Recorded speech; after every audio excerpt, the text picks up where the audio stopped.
Some of you may be too young to remember this, but there was a time where anime and manga were much harder to come by in the States than they are now. While in the modern era we can watch and read anime and manga day and day with their Japanese release, there was a time where we had to wait weeks, months, and even years before we saw content that Japan had. Oh, the Crunchyroll release of Attack on Titan got delayed by a day? Tough shit. Imagine waiting a year to watch a Raw of Lucky Star with the subs printed out on paper. And you printed it in French. In the 80s and 90s, fans treasured anything they could get their hands on. It didn't matter if it was Ghost in the Shell or Garzy's Wing. The VHS is going in the player. By the turn of the millennium, however, we started to see select series on adult TV, proper unflipped manga tankobons were becoming more accessible, and in a much less common method of publishing content, we began receiving serialized manga magazines like the legendary American Shonen Jump. God, there was nothing cooler than walking into the magazine aisle of the store and finding out that you can get another Yu-Gi-Oh card you won't use. Whenever I saw a new Jump magazine, I begged my parents to let me get it, even to the point where my parents avoided that part of the store so I wouldn't try asking. Even though I never had a subscription, I acquired a good couple of Jump magazines over the years, and flipping through a new one is always so fun. If you were a fan of manga in the early 2000s, this magazine probably had everything you were looking for. It had One Piece and verbal abuse. Jump had a crazy good library of series, publishing legacy series, having special issues. Like I joked about earlier, most of them came with free Yu-Gi-Oh cards. They had news for upcoming anime adaptations and games, and previews for manga, like this one's for Legends.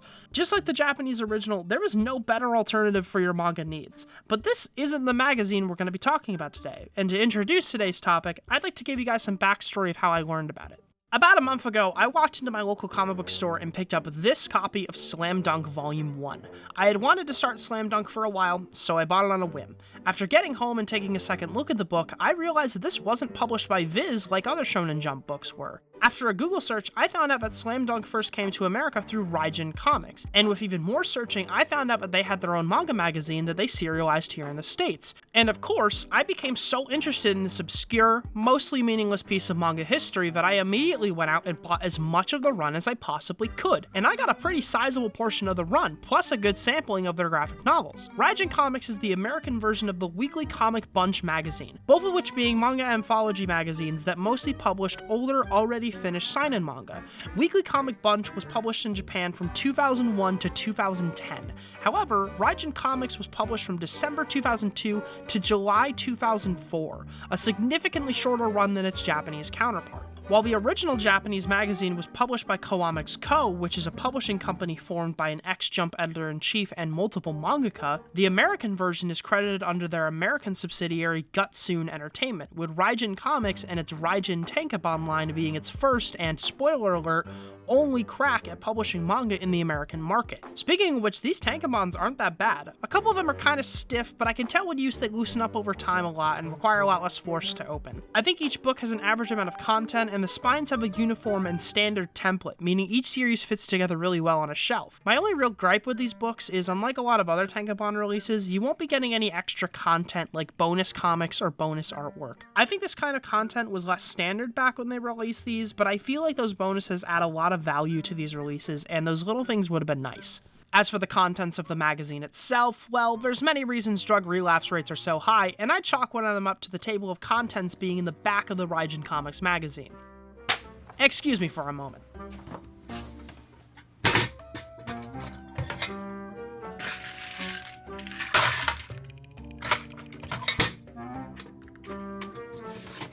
Okay, let's continue. Ignoring infuriating nitpicks and turning our attention to actual manga, this is where we start to see some real problems. This is an anthology magazine, so many of the manga published in it are series that had ended long ago, mostly being manga that were made by Comics founders, and unfortunately, this leads to the magazine being a mixed bag of quality.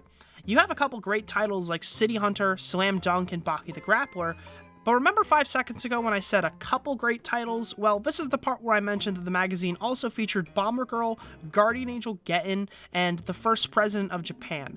Titles so amazing that 2 of them don't even have a ranking on my anime list. Once again, a mixed bag for some. Outside of actual manga, the magazine contains some pretty cool side content. News on the manga industry, like these competition winners, letters from the mangaka, and a lot of facts about Japanese culture and manga, like these how to read Japanese sound effects pages and even a hiragana and katakana chart. I would have loved this stuff as a kid, since it feels a lot less like an American product pretending to give you a look into Japanese culture, but actually giving you good, well-meaning information. They even have background notes for more complex series like this one explaining Japanese politics to contextualize events that happened in the first president of Japan.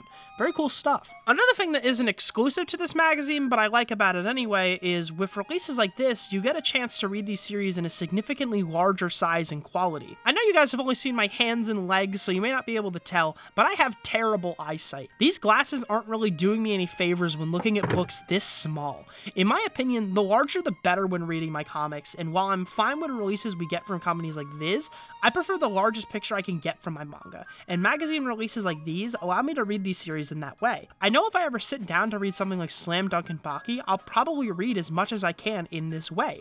The larger image is just better.